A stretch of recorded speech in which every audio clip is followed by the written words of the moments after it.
just woke up, so What's the time? What's the time then? it's 11:30. I was working until 2, so just slept late.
All good, all good. How are you?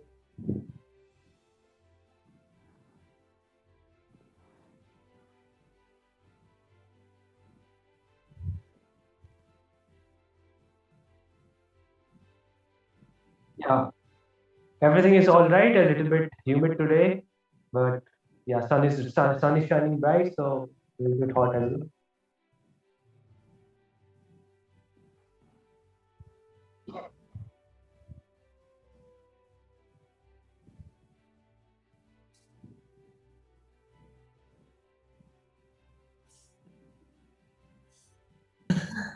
I'm good. I'm good. Thank you, Bharat. How are you?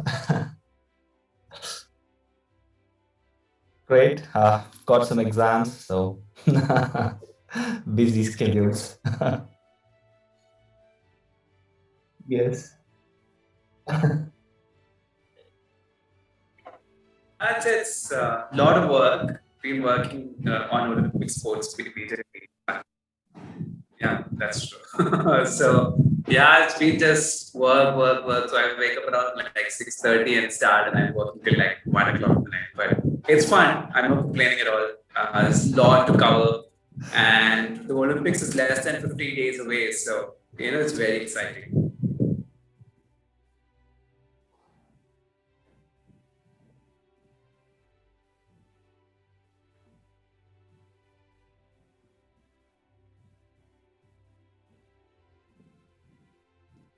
Yeah, hopefully. I mean, this is also from a fan's perspective and a journalist perspective that we really hope this is going to happen. But it seems so, right? Everybody is being saying yes, and I think at the end of the day, what common people in Japan says, or what people there like, really doesn't matter for the bigger powers. Or for them, it's about money and it's about visibility and things like that. So I think there's far too much at stake for this to be cancelled.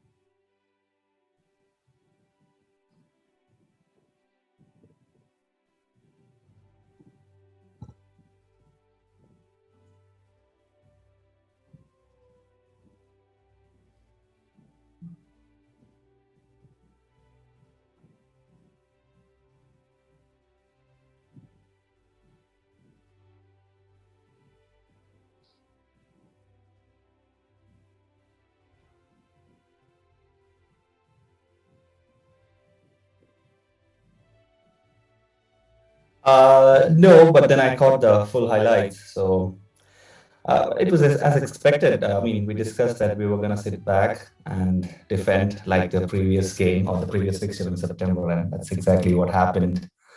I think the shots on target is a proof of that. I think it was 32-1 or something, which is insane. So it was a good game, and I think we were a little unlucky because I'm not really sure about the second yellow and the sending off. Maybe that could have changed the scoreline, or like we could have remained at 0-0. Or otherwise, Manveer should have probably converted the brilliant ball from the left. I think that was Ashik, was it? Yeah. So it was a decent game, and I think Gurpreet, you have to say that wow, I mean some really good saves. He's made sure that the scoreline was respectable.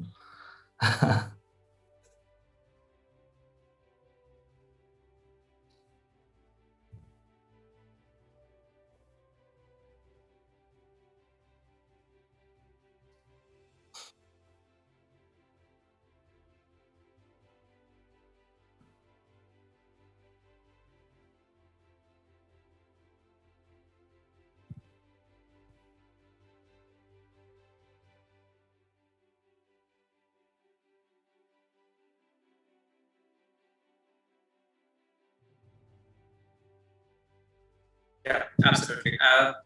First things first, I think we've been winless for the last 11 games now, so that's never a good sign. Yeah, and that's like it's not something we can, we can't keep still saying that there are positives and all that stuff. The narratives have to just die and just admit that Indian team has failed to progress in the last few years. We were not, like Mudul said, not really surprised by the way the team was selected. But I do think, and I'm sure Akash and Niman will agree, that FC Goa sort of showed us a way how to do this. There is a way to defend, a way to, still use players who can keep the ball possession. Because just clearing the ball really doesn't, solve the problem. When the ball is cleared, can we keep the ball with us for a while? Can we take the pressure away? And like you all said, it's just, we were lucky. And Gurpreet had one of those days. As a Gurpreet fan, and somebody was always stood by him when all these debates happened about, whether Amrinder should be starting. I'm a little happy that this game proved that he's still India's, best goalkeeper.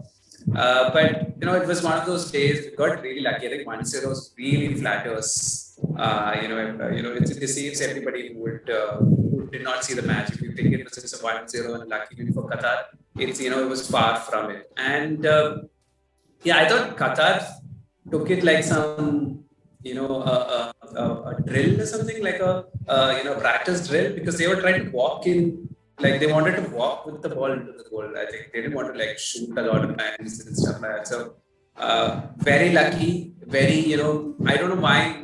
The moment Sahal came in, you could see what a player who can dribble and who can create brings to the team, right? So I like the fact that you use Ashik up front and space is something that is a strength. Manveer is good. I know he failed to create the chances, but I do think we can't just pack our team with like 5 defenders and Glenn and everybody and just hope to win against teams like this. We need to be a little more proactive. This is not a good coaching. This is just putting everybody there and just hoping that they get the work done. So, but I'm disappointed in the match. Like I saw the match and I was like, no, this is. I wouldn't have mind. I mean, it sounds so wrong coming from me, but like 3-0, 4-0, it's all the same. I don't know why people think it's just 1-0 and be very excited about it.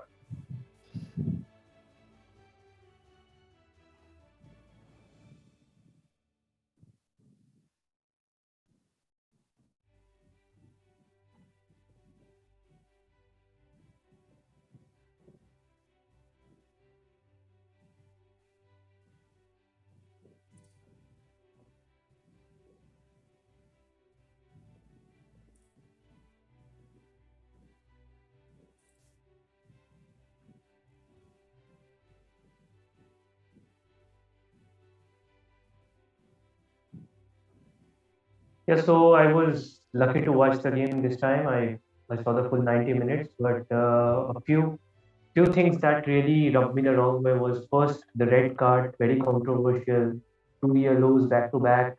I don't think that the second yellow was deserving the. I mean, it was deserved in any way. So that puts the pressure back on India. They are already playing against Qatar, and the result matters. by a lot. They need to go to the Asian tournaments as well. So there the result matters a lot. Down by 10 men in the first under 20 minutes. That's a very important crucial factors that we have to take into account when we are considering the result and the stats. The second thing that I saw is if you compare this match or any India's match against an ISL match, you see a certain form of uh, some certain form of individuality in all those teams that play in the ISL, whether that is due to the involvement of foreign experienced player with them. They gel well basically in their ISL counterparts. But when they are representing their national team, it might be because they have not played so many games. Because practicing is one thing, friendlies are another thing, and when the results matters the most, they don't gel that well. So I feel the team chemistry has been low, as you said that the pass success rate was significantly lower. I have seen the players were rushing in when they were producing our players when they were producing some counter attacks till the last moment, until they were closed down upon. They didn't attempt to pass anybody. They were being selfish at times. There were options. I have seen players, rushing into the flanks, but they had sort of a doubt, a second thought about passing the ball to their teammates. And as everybody previously mentioned, Gurpreet had a tremendous game, and for that the score line remained 1-0, and we are lucky to lose by 1-0 because the result could have been easily 4 to 5 goals. And yeah, I didn't see any rush from Qatar, and so you know hard to judge. Just just adding to Akash's point there. I think it is a lack of coaching which is confusing these players. So when they go forward, it's like they don't know what to do next. They don't know what runs their player, colleague is going to make. So I think it's partly. I don't know if it is entirely selfish or whether it's just a lack of understanding what the team is set up to be. I think it did look very chaotic. You're absolutely spot on. But I think I want to blame the coach instead of the players.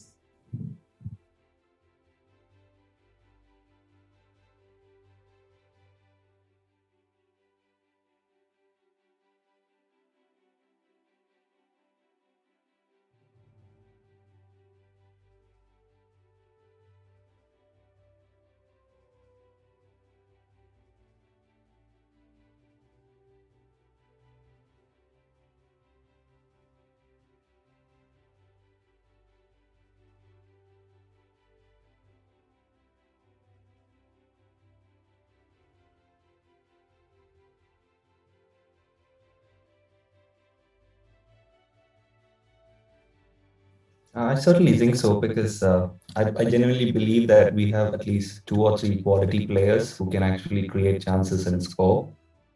And most of them are young, apart from Chetri. All of them are young, and they need the right kind of man to tell them what to do. To develop their skill and get it to a finished product. And that is something that's been missing from the Indian team. There's no finish. There's no goals. So I think that the coach has a huge role, in bringing those goals in.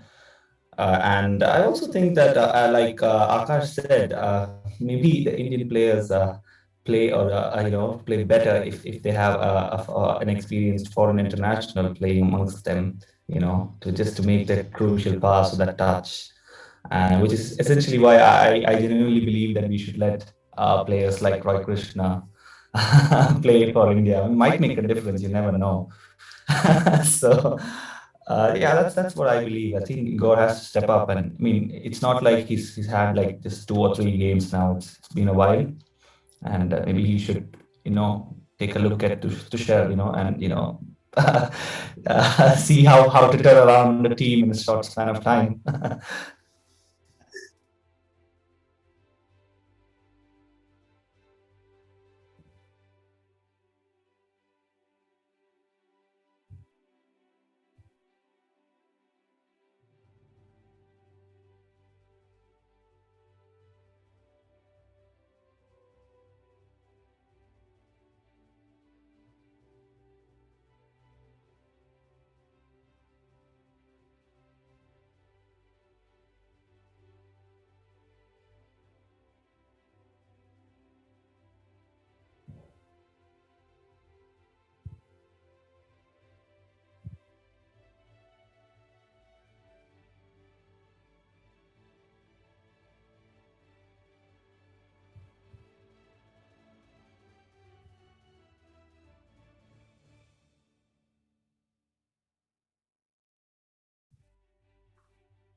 Uh, yeah, absolutely.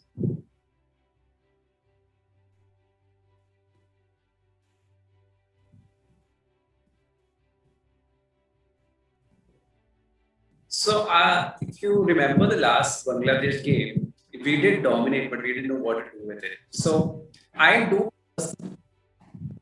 yeah, exactly. And also shambolic defending from our defenders. So, that's, I mean, I remember Adil Khan making a few horrendous mistakes. But I think if you go there expecting to dominate Bangladesh, I think because you want their players coming forward. If they're going to park the bus there, there's no way India is going to score because we don't have that kind of players in our ranks. We've got very exciting players, but not those 30-yard screamers and people who can do that. I mean, apart from Chelsea, of course. So it really depends on how India is going to set up. I hope India again sets it up in a I'm not saying in a fully defensive way, but defense heavy way, so that Bangladesh also has the ball and we can counter. So it's going to be a match of how you can use the space available in the football pitch and get Bangladesh to spread across the football pitch rather than put all the 11 players 10 players ahead of the goalkeeper. So I think that's going to be the challenge. I mean, it sounds very rude here, but I don't think this team match is capable of anything. Very something out of the blue to figure out how to crack the Bangladesh team. So I'm still hoping for individual brilliance to undo Bangladesh, and I hope and I really hope we take them seriously in terms of we can't leave a goal. The moment you concede a goal against Bangladesh, then that's it for you. Then they're going to park and there is no way to win. So I hope we do, look at. I still think, and I've said this, I think in like so many shows in Desi Sports Cast, that I still think this defensive setup is better for India. Have a three-man defense and two wing backs going. Maybe not the same players that we put against Qatar, but I think that system is a little bit better for us. So 3-4-3 or something, and try to stretch Bangladesh as much as possible, and hopefully we can, get an important result.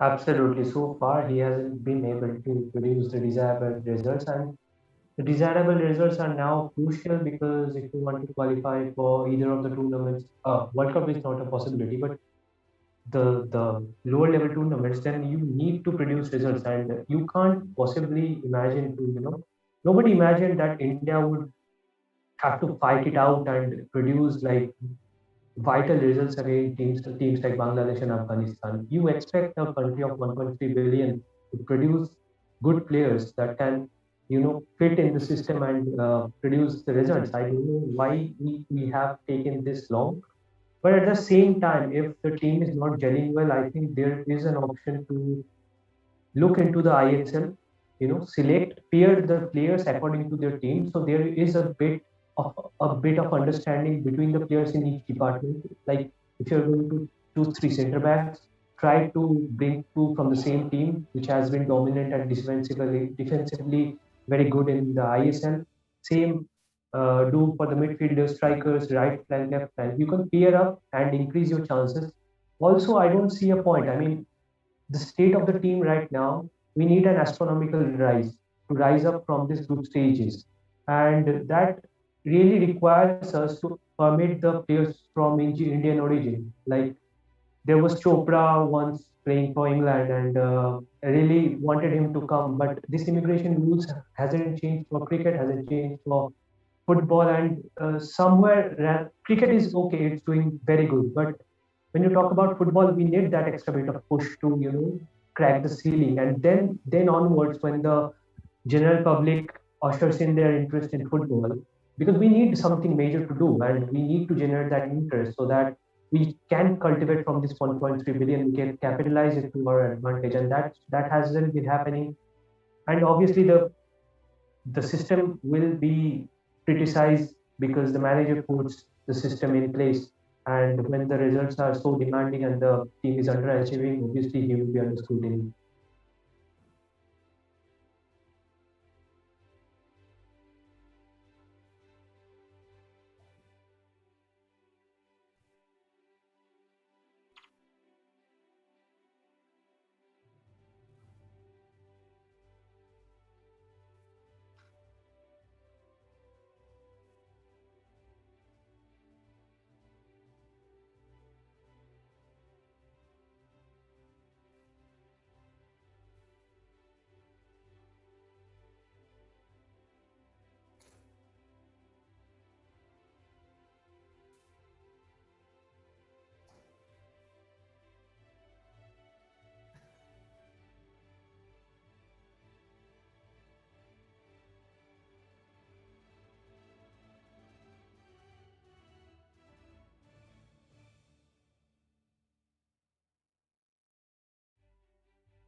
It's always easy to comment sitting on the outside, but that's what I'm good at. So I'm going to go ahead and say yes. So the thing is, I believe that he's had his time, and I think, well, if it's not working out, then just bring in someone new, or at least bring back the old man, because he's actually had a better impact as far as results. Yes, Constantine.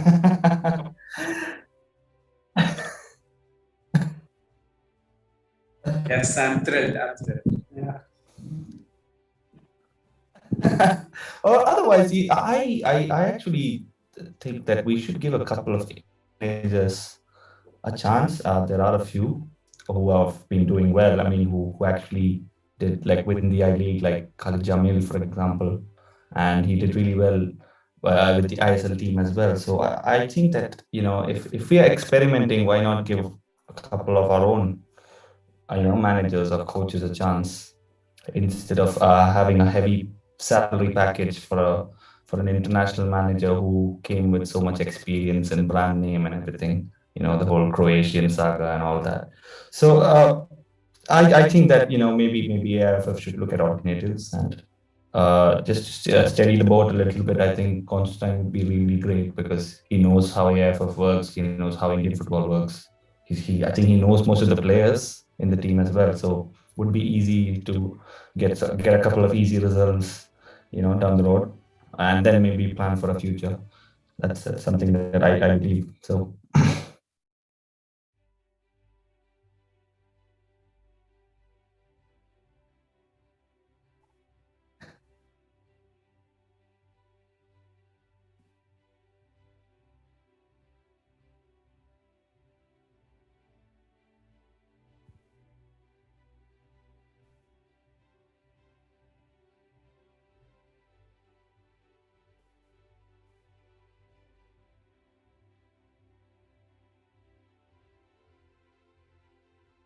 Yeah.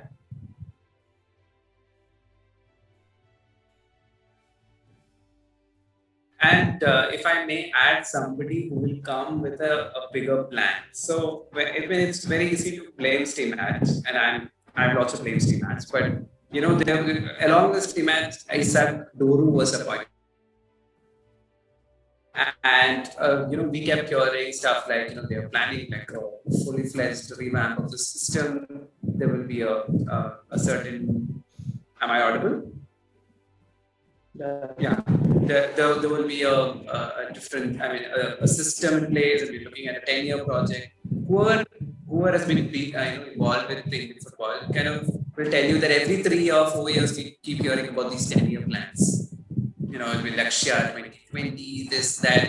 We've had multiple vision programs, which will be very interesting to hear, and we cover out a report saying, wow, this is the future of Indian football, and then it just sort of fizzles out. Nobody knows what happens to this. And I want to see a bigger project now. Okay, appoint a national team manager, but also have from the youth leagues a proper system, playoff formation that suits India. I remember reading about how Belgium made this golden generation, and it was like 10 years they took to produce all these Lukaku's and Kevin De Bruyne's and Hazard's. So it's a big deal. And I think for the moment we should look at Iceland. I think that's the country we can best replicate. It is a country driven on passion. They've drilled a certain formation into these players. They know what to do, and they're good at what they do. They are not exceptional footballers. You can see that when in isolation, these Iceland players are not doing really well. They are playing in lower leagues and stuff like that. But when they come together as a unit, they are a very, very tough team to beat. So I think that should be India's priority. Making a very strong unit who will die on the pitch and will nick those results. I don't want India to think that we are suddenly going to progress into this attacking team or whatever, because defensively we are very fragile at the moment. We don't have really good centre backs because our centre backs don't play in the ISL or anything. So it is a system. It is a system which sort of makes it mandatory to have an Indian as a centre back in all the leagues till ISL maybe. And there has to be some. It might look a little odd coming from me because that's like asking teams to play a certain way, but that's the only way to go about it. This is not a one-stop solution, and I don't. I do think Steematch is poor in what he does to the players that he has, but the answer to why can't we produce 11 good footballers from 1.3 billion population isn't really to the national coach. I think that is a bigger project, and I want to see at least one project being implemented. We keep hearing these promises every 2-3 years. I know women will agree, and it just fizzles out. So maybe as journalists also we keep asking these questions. Hey, what happened to those special programs? And say, where has it been implemented? When the baby leagues kick-started, there was a lot of saying, oh, baby leagues is the future. But having been a part of a baby league and having seen what it is, it's nice and cute, and it's nice to see kids play and have fun. But what next? What is the progress? Did you scout the players? Did you think of the next step for these good talented footballers that you spotted? No, this is like a good PR exercise, a good 10 photographs of cool children playing, and then just move on. So this is a larger problem, and it has to be tackled from the roots. And I think it's best that a lot of Indians are involved, like Khalid Jamil and Tongboy. All these people who've been involved with football, because they have the reach. They know what to where to set up camps, where to look for players, how to bring about a certain kind of players. India is also a very diverse country. The footballers from Northeast will have different characteristics from footballers from Kashmir or Punjab. So we have to think of it from a sort of a holistic perspective and work on it.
Yeah, it is generating a lot of interest this time because the football fans have grown since the last Euros. And yeah, people are looking forward to it because there is a club football gap at this moment, and everybody is waiting for football in general. But yeah, if you compare Copa America and Euros generally has a lot of reach in India, I would say. But Copa America does exist, but the same way Copa America didn't have proper licensing in the past few years, so that has significantly lowered the competition. And also, if you consider the framework of both the tournaments, uh, most well recognized players are playing in the Euros. So except for Messi and Argentina and Brazil, Euros had the upper hand in producing top class talent, and with all the star-studded in that tournament, that generally gets a lot of eyeballs into that tournament.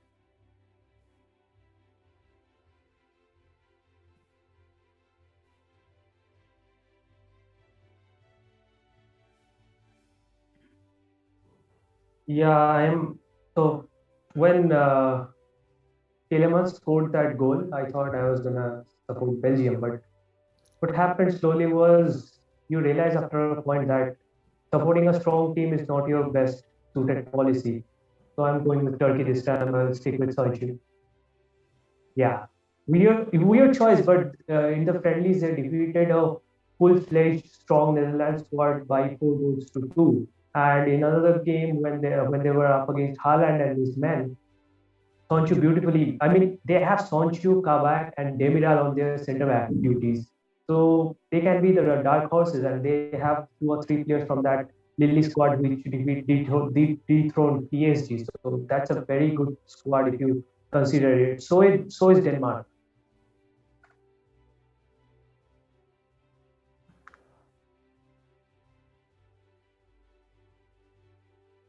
Yeah, absolutely.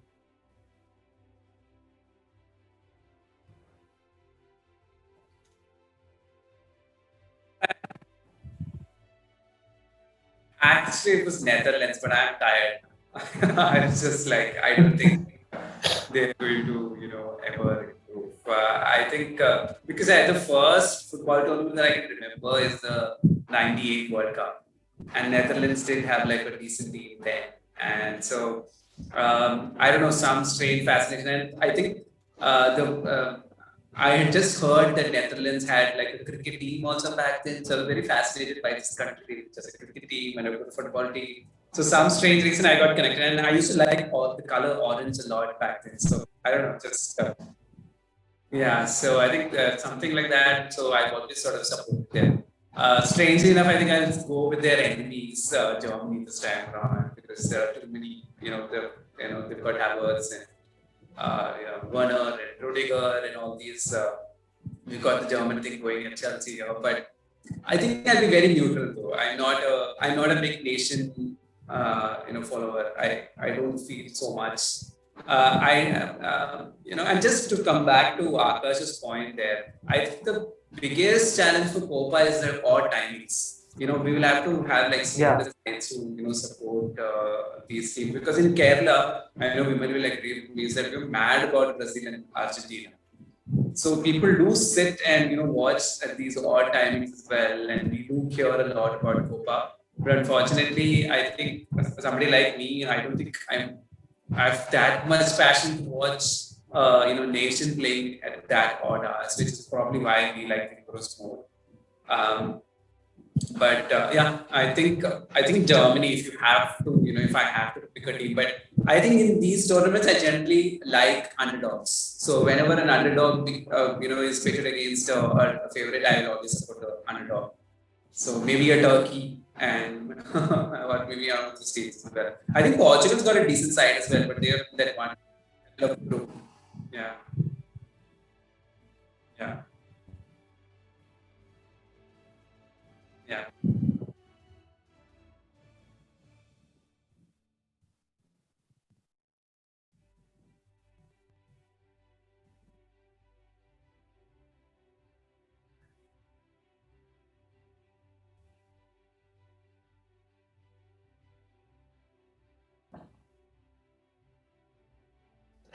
As Nevin said, my team's playing in Brazil, and it is Brazil.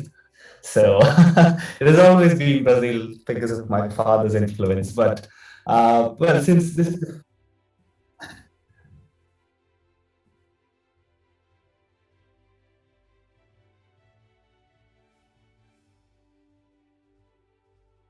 yeah, that's the plan at least. Yeah, as you said, when it comes to Euros, I don't have a team. Like I did have a soft corner for the Dutch, just like Nevin, because they had this whole culture and all, like really interesting players as well. But then after 2010, I started hating them because of the whole, the header and Snyder and everything. But let's not remember that.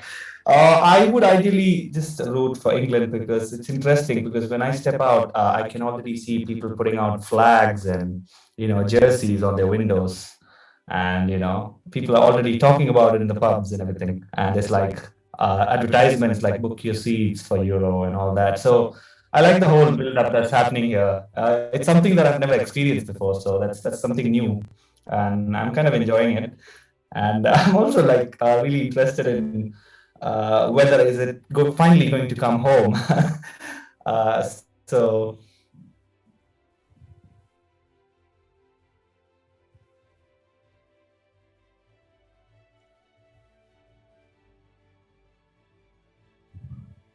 mhm,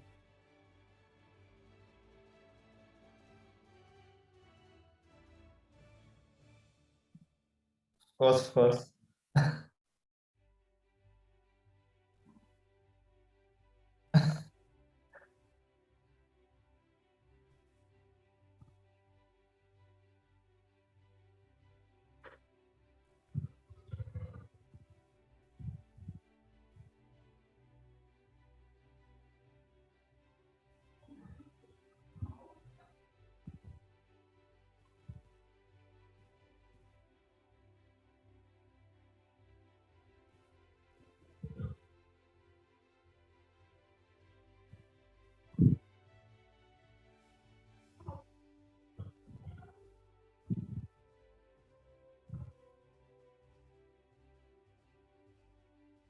Yes, but I just want to add one point to that.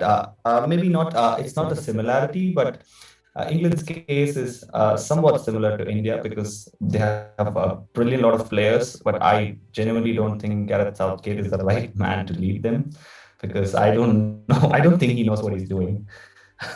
I'm gonna be extremely harsh here, but I think a better manager or a better coach can get a great, result out of this English team.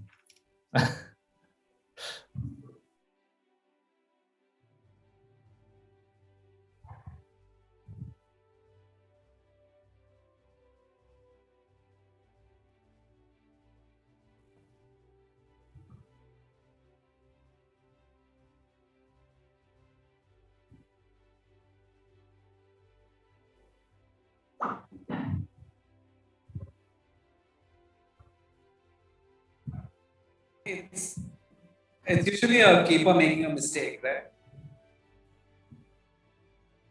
Do you sense a mistake from a keeper? That's usual for England in tournaments.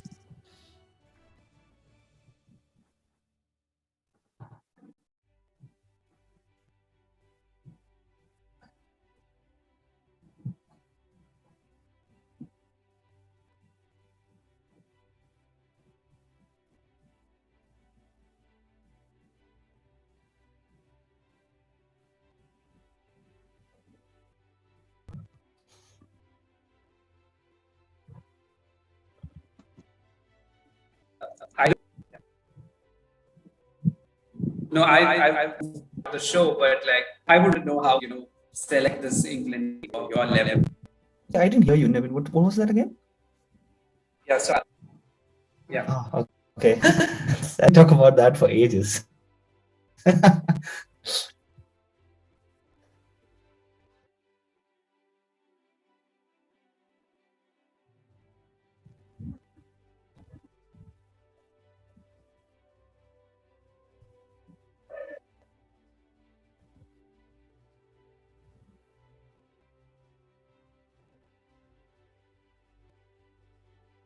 No, I am following England, and it's an odd choice always from Gareth Southgate. And as you said, England had that generation when there was Beckham, Paul Scholes, Lampard, Gerrard, everybody in that team, and they couldn't get past that line. And not to forget that Euros was won by Greece as well.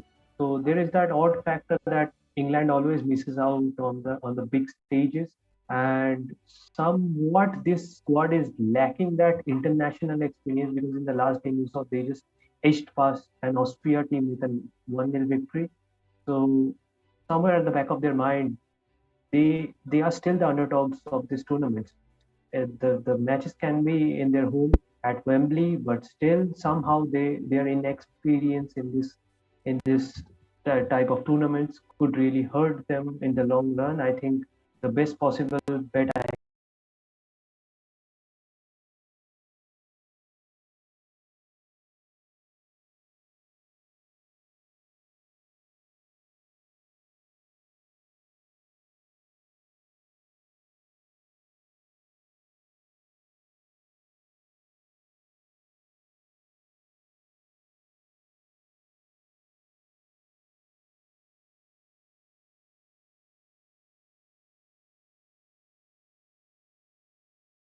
can see them is making it up to the finals or semi-finals.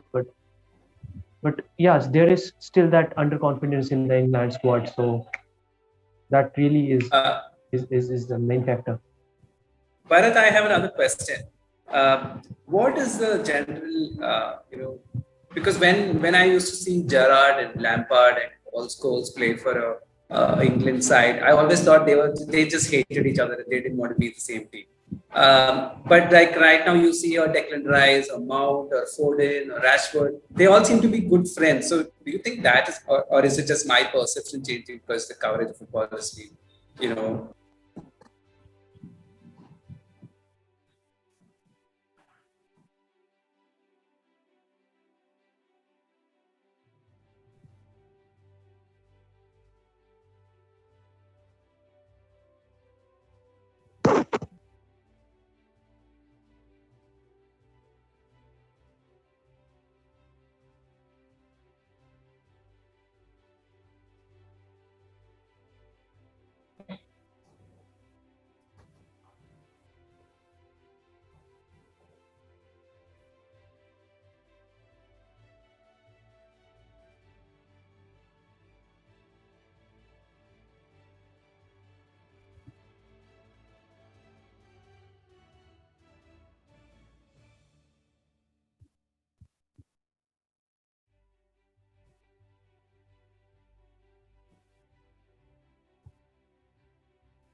It'll be interesting. I think France is definitely one of the teams because they have a phenomenal squad and they have excellent replacements for every position almost. It's unfortunate that Benzema did not get the start he probably should have, missing the penalty and all. But I think France is definitely one of the strongest teams, and I feel that Portugal is also really, really good because it's not just about the Ronaldo factor. It's just they've got brilliant young players like How Felix and Bruno Fernandes, who's been like, I know everything he touches is turning into gold, literally. And I think that England is the third team, and fourth team like Akash, I'm going to go with the dark horse. Probably I think Belgium because the reason why I want to go with Belgium and why I think they're the dark horse is they've been really good at the 2018 World Cup and they've had like the best players. They still have the best players, but I think some of their players are not in the best of form right now. But they're all closing to that 30 and 31. So the time for their golden generation is almost up, and this is probably a last hurrah for most of the players in the Belgium squad, especially the defenders. I think they still have Thomas Vermaelen and everything. I don't know how he got into the squad, but so I think those players would give it their all,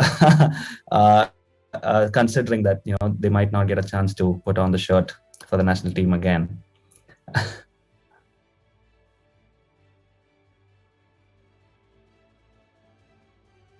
On paper, not so much, but I don't think they've had a great run up or anything to the tournament, do they?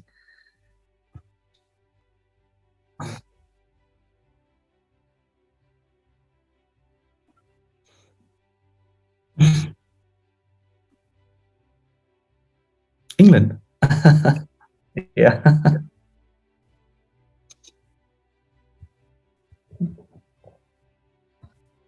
I would go with Turkey, England, not Portugal. I feel that the team is that individually the players are great, but as a team, I don't see that promise yet. So I'm going with France and Belgium.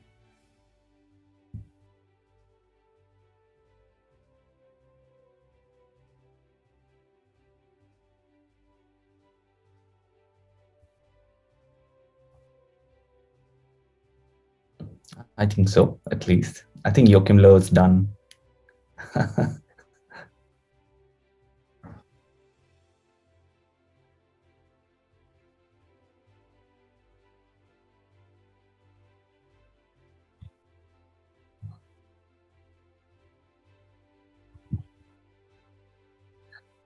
No, I am confident that Timo Werner is going to win the Golden Boot and come back to Chelsea and deliver a 20 plus goal. But they're going to lose. Timo Werner to win the Golden Boot, just like Harry Kane with Tottenham.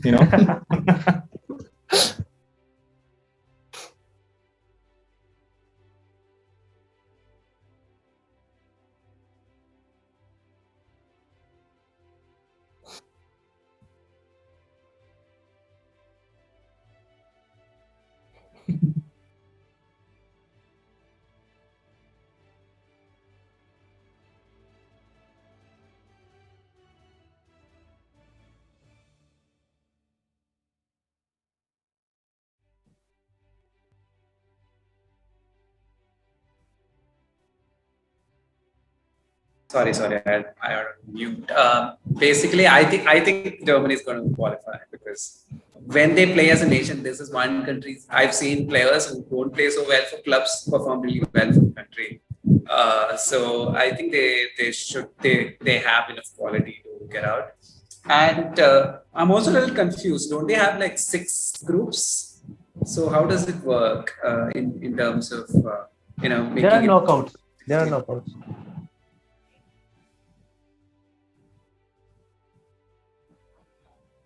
Hmm. Exactly. So you can qualify, right? Even if you finish third, is, Yeah, yeah. is there is a possible?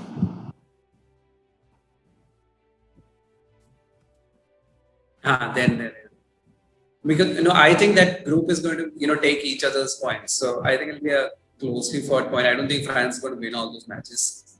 I fancy Italy. I again another nation that just turns up for these big tournaments, all pumped up, singing their national anthems. So I sort of like putting my money on Italy as well to do really well, if not make it to the semifinals. They don't have like, a lot of star players. That is not really. That's not really. Sorry, yeah, it's a young team. Yeah, and Mancini is doing his, I can't say magic, but he seems to be, getting things right there. So Italy is my dark horse for the tournament. I also expect England to be there challenging. France, obviously, I think the strongest squad. I think France can have 2 teams. They're very strong. So yeah, I think what did I say right now? England. Um, I'm going to correct. Yeah, I'll put this.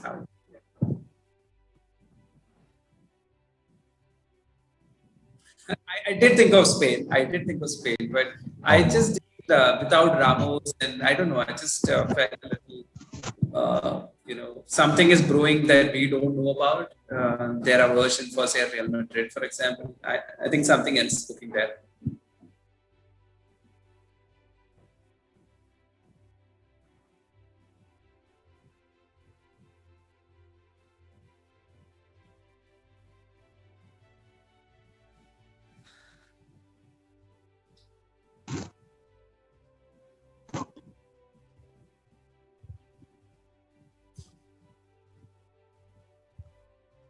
Italy's group, yeah.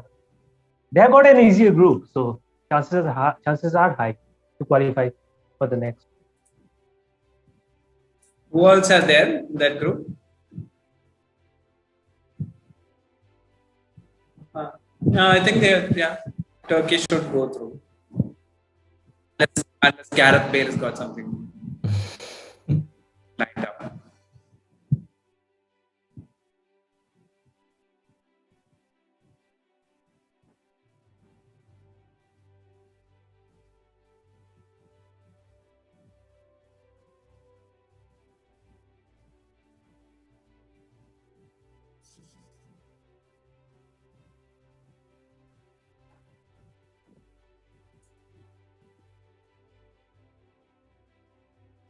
Yes, yes, of course. Why not?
Yes. Thank Yeah. you. Bye-bye. Bye, guys. Thank you. Bye. Hopefully, football is coming home.